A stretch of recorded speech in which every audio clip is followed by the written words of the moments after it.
Hi friends, ಎಲ್ಲರಿಗೂ ನಮಸ್ಕಾರ. Welcome to my channel. ಇವತ್ತಿನ ವಿಡಿಯೋದಲ್ಲಿ ನಾಗರ ಪಂಚಮಿ ಹಬ್ಬದ ವಿಶೇಷ ಅಂದರೆ ಉಂಡೆಗಳು. ಆ ಉಂಡೆಗಳಲ್ಲಿ ಒಂದಾದಂತಹ ಶೇಂಗಾ ಉಂಡೆ ಯಾವ ರೀತಿಯಾಗಿ ತುಂಬ ಸುಲಭವಾಗಿ ಮತ್ತು ಪರ್ಫೆಕ್ಟ್ ಆಗಿ ಮಾಡೋದು ಅಂತ ತಿಳಿಸ್ಕೊಡ್ತಾ ಇದ್ದೀನಿ. ನೀವು ಸಹ ಈ ವಿಧಾನದಲ್ಲಿ ಟ್ರೈ ಮಾಡಿದ್ರೆ ಗಟ್ಟಿ ಆಗದೇನೆ ಸಾಫ್ಟಾಗಿ ಇರುತ್ತೆ, ತಿನ್ನೋದಕ್ಕೂ ಅಷ್ಟೇ ರುಚಿಯಾಗಿರುತ್ತೆ.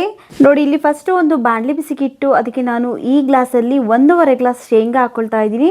ನಾನು ಎಲ್ಲವನ್ನು ಸಹ ಒಂದೇ ಗ್ಲಾಸಿಂದನೇ ಮೆಜರ್ಮೆಂಟ್ ಮಾಡಿಕೊಂಡು ಹಾಕ್ಕೊಳ್ತಾ ಇದ್ದೀನಿ. ಈಗ ಸ್ಟೌವಿನ ಮೀಡಿಯಂ ಫ್ಲೇಮಲ್ಲಿ ಇಟ್ಕೊಂಡು ಕೈ ಬಿಡದೇ ಇರೋ ಥರ ಚೆನ್ನಾಗಿ ಈ ಶೇಂಗಾನೆಲ್ಲ ಹುರ್ಕೊಳ್ಬೇಕು. ಐ ಫ್ಲೇಮಲ್ಲಿ ಇಟ್ಟರೆ ಕಡಲೆ ಬೀಜ ಹೊರಗಡೆ ಎಲ್ಲ ಕಪ್ಪಾಗುತ್ತೆ, ಒಳಗಡೆಯಿಂದ ಬೆಂದಿರೋದಿಲ್ಲ. ಆದ್ದರಿಂದ ನಾವು ಸ್ಟೌವಿನ ಮೀಡಿಯಂ ಫ್ಲೇಮಲ್ಲಿ ಇಟ್ಕೊಂಡು ಕೈ ಬಿಡದೇ ಇರೋ ಥರ ಚೆನ್ನಾಗಿ ಈ ರೀತಿ ಮಿಕ್ಸ್ ಮಾಡ್ಕೊಳ್ತಾ ಫ್ರೈ ಮಾಡ್ಕೊಳ್ಬೇಕು. ನೋಡಿ, ಇಲ್ಲಿ ಈ ರೀತಿಯಾಗಿ ಲೈಟಾಗಿ ಕಲರ್ ಚೇಂಜ್ ಆಗಿದೆ. ಹಾಗೆಯೇ ಒಂದು ಬೀಜ ತಗೊಂಡು ಈ ರೀತಿ ನೋಡಿದ್ರೆ ಸಿಪ್ಪೆ ಎಲ್ಲ ನೀಟಾಗಿ ಬಿಟ್ಟೋಗ್ಬಿಡುತ್ತೆ. ನೋಡಿ, ಈಗ ಸಿಪ್ಪೆ ಬಿಡ್ತಾ ಇದೆ. ಈಗ ಇದು ರೆಡಿ ಆಗಿದೆ. ಸ್ಟವ್ ಆಫ್ ಮಾಡಿಕೊಂಡು ಇದನ್ನು ಒಂದು ಪ್ಲೇಟಲ್ಲಿ ಹಾಕಿಟ್ಕೊಳ್ತೀನಿ. ಬಿಸಿ ಪೂರ್ತಿಯಾಗಿ ತಣ್ಣಗಾಗಬೇಕು. ಅದರಿಂದ ಒಂದು ಅಗಲವಾದ ಪ್ಲೇಟ್ಗೆ ಹಾಕ್ಕೊಳ್ತಾ ಇದ್ದೀನಿ. ಬಿಸಿ ಪೂರ್ತಿಯಾಗಿ ತಣ್ಣಗಾದ್ಮೇಲೆ ಇದರಲ್ಲಿರುವಂತಹ ಸಿಪ್ಪೆನೆಲ್ಲ ಬಿಡಿಸ್ಕೊಳ್ಬೇಕು. ಈಗ ಇದನ್ನು ಸೈಡ್ಗಿಟ್ಟು ನಂತರ ಅದೇ ಬಾಣಲಿ ಬಿಸಿಗಿಟ್ಟು ಒಂದು 4 ಸ್ಪೂನ್ ಆಗೋಷ್ಟು ಬಿಳಿ ಎಳ್ಳನ್ನು ಹಾಕ್ಕೊಳ್ತಾ ಇದ್ದೀನಿ. ಬಿಳಿ ಎಳ್ಳನ್ನು ಈಗ ಸ್ಟೌವಿನ ಲೋ ಫ್ಲೇಮಲ್ಲಿ ಇಟ್ಕೊಂಡು ಎಳ್ಳೆಲ್ಲ ಚಿಟಪಟ ಅಂತ ಸಿಡಿಯೋವರೆಗೂ ಫ್ರೈ ಮಾಡ್ಕೊಳ್ಬೇಕು.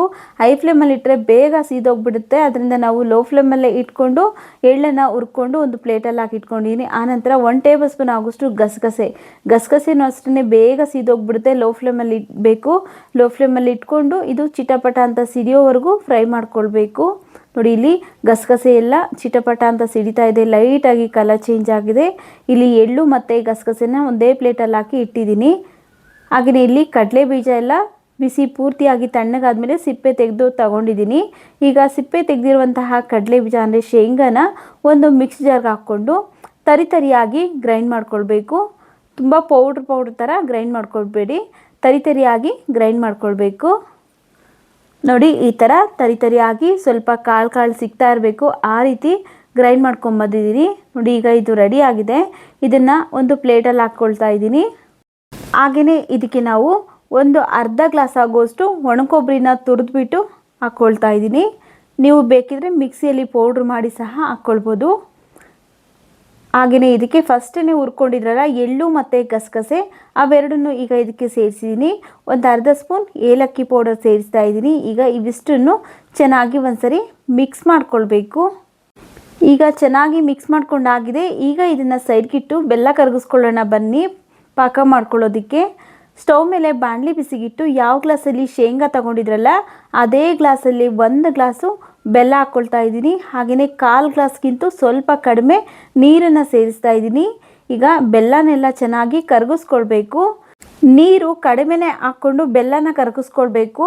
ನೀರು ಜಾಸ್ತಿ ಹಾಕ್ಬಿಟ್ರೆ ಪಾಕ ಬರೋದು ಲೇಟ್ ಆಗಿಬಿಡುತ್ತೆ. ಆದ್ದರಿಂದ ಸ್ವಲ್ಪ ನೀರನ್ನು ಹಾಕಿ ಈ ರೀತಿ ಬೆಲ್ಲ ಪೂರ್ತಿಯಾಗಿ ಕರಗಿದಾದ್ಮೇಲೆ ಈ ಬೆಲ್ಲನೆಲ್ಲ ಶೋಧಿಸ್ಕೊಳ್ಬೇಕು. ಫಸ್ಟು ಕಸ ಕಡ್ಡಿ ಎಲ್ಲ ಇರುತ್ತೆ ಅಂತ ಬೆಲ್ಲ ನೀರಲ್ಲಿ ಕರಗಿದ ತಕ್ಷಣವೇ ಸ್ಟವ್ ಆಫ್ ಮಾಡಿಕೊಂಡು ಈ ಬೆಲ್ಲನೆಲ್ಲ ಶೋಧಿಸ್ಬೇಕು. ನೋಡಿ, ಈ ರೀತಿಯಾಗಿ ಶೋಧಿಸಿದ ನಂತರ ಮತ್ತು ಅದೇ ಪಾತ್ರೆಗೆ ಈ ಬೆಲ್ಲದ ನೀರನ್ನು ಹಾಕ್ಕೊಳ್ತಾ ಇದ್ದೀನಿ.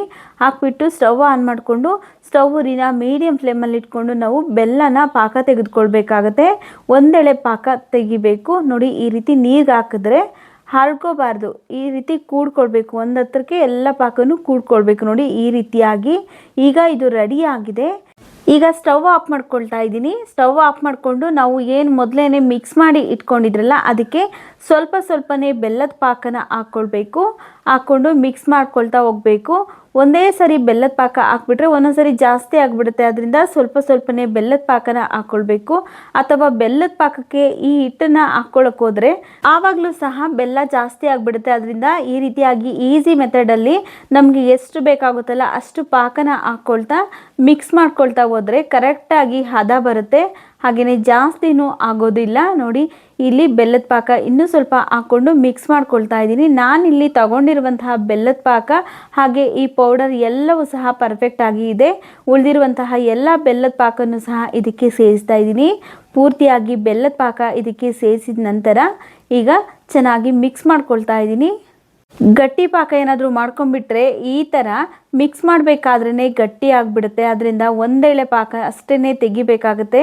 ನೋಡಿ ಈ ರೀತಿಯಾಗಿ ಮಿಕ್ಸ್ ಮಾಡಿಕೊಂಡ್ರು ಸಹ ಗಟ್ಟಿ ಆಗದೇನೆ ಪರ್ಫೆಕ್ಟಾಗಿ ಗೊತ್ತಾಗುತ್ತೆ ನಿಮಗೇನೆ ಪರ್ಫೆಕ್ಟಾಗಿ ಬರ್ತಾ ಇದೆ. ಈಗ ಚೆನ್ನಾಗಿ ಮಿಕ್ಸ್ ಮಾಡ್ಕೊಂಡಾಗಿದೆ. ಈಗ ಇದನ್ನು ನಾವು ಉಂಡೆ ಮಾಡ್ಕೊಳ್ಬೇಕು. ನೀವೇನಾದರೂ ನಮ್ಮ ಚಾನಲ್ಗೆ ಹೊಸದಾಗಿ ವಿಸಿಟ್ ಮಾಡಿದರೆ ಪ್ಲೀಸ್ ನಮ್ಮ ಚಾನಲ್ಗೆ ಸಬ್ಸ್ಕ್ರೈಬ್ ಮಾಡಿಕೊಂಡು ಸಪೋರ್ಟ್ ಮಾಡಿ ಸ್ನೇಹಿತರೆ.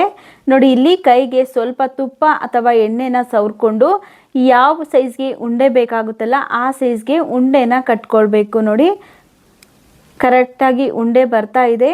ಇದೇ ರೀತಿಯಾಗಿ ನೀವು ಟ್ರೈ ಮಾಡಿದ್ದೆ ಆದರೆ ಪರ್ಫೆಕ್ಟಾಗಿ ಸೂಪರಾಗಿ ಶೇಂಗಾ ಉಂಡೆನ ಮಾಡ್ಕೊಳ್ಬೋದು. ನೋಡಿ ಈ ರೀತಿಯಾಗಿ ಉಂಡೆನ ಮಾಡ್ಕೊಂಡಿದ್ದೀನಿ. ಸ್ವಲ್ಪನೂ ಕ್ರ್ಯಾಕ್ ಇಲ್ಲ. ಉಳಿದಿರುವಂತಹ ಉಂಡೆನೂ ಸಹ ಇದೇ ರೀತಿಯಾಗಿ ಸ್ವಲ್ಪ ಕೈಗೆ ಬೇಕು ಅನ್ಸಿದ್ರೆ ಮತ್ತೆ ಮತ್ತೆ ತುಪ್ಪನ ಸವರ್ಕೊಂಡು ಈ ರೀತಿ ಸ್ವಲ್ಪ ಚಿಗಿರ್ಬೇಕಾದ್ರೆ ಉಂಡೆನ ಕಟ್ಕೊಳ್ಬೇಕು.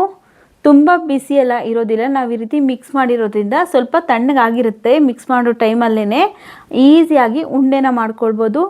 ಶೇಂಗಾ ಉಂಡೆನ ಫಸ್ಟ್ ಟೈಮ್ ಮಾಡ್ತಾ ಇದ್ದೀವಿ ಅನ್ನೋರು ಸಹ ಪರ್ಫೆಕ್ಟಾಗಿ ಮಾಡ್ಕೊಳ್ಬೋದು. ನೋಡಿ ಇದೇ ರೀತಿ ಎಲ್ಲ ಉಂಡೆನೂ ಸಹ ಮಾಡ್ಕೊಳ್ತಾ ಇದ್ದೀನಿ.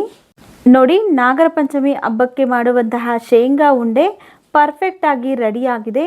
ವಿಡಿಯೋ ಇಷ್ಟ ಆಗಿದ್ರೆ ವಿಡಿಯೋಗೊಂದು ಲೈಕ್ ಮಾಡಿ, ವಿಡಿಯೋವನ್ನು ಶೇರ್ ಮಾಡಿ. ಮತ್ತಷ್ಟು ಇದೇ ರೀತಿಯಾದಂತಹ ಈಸಿ ರೆಸಿಪೀಸ್ಗಾಗಿ ನಮ್ಮ ಚಾನಲ್ಗೆ ಸಬ್ಸ್ಕ್ರೈಬ್ ಮಾಡಿ ಸಪೋರ್ಟ್ ಮಾಡಿ ಸ್ನೇಹಿತರೆ. ಮುಂದೆ ಒಂದೊಳ್ಳೆ ವಿಡಿಯೋದೊಂದಿಗೆ ಭೇಟಿ ಆಗೋಣ. ಅಲ್ಲಿವರೆಗೂ ವಿಡಿಯೋ ನೋಡಿದ್ದಕ್ಕಾಗಿ ಧನ್ಯವಾದಗಳು.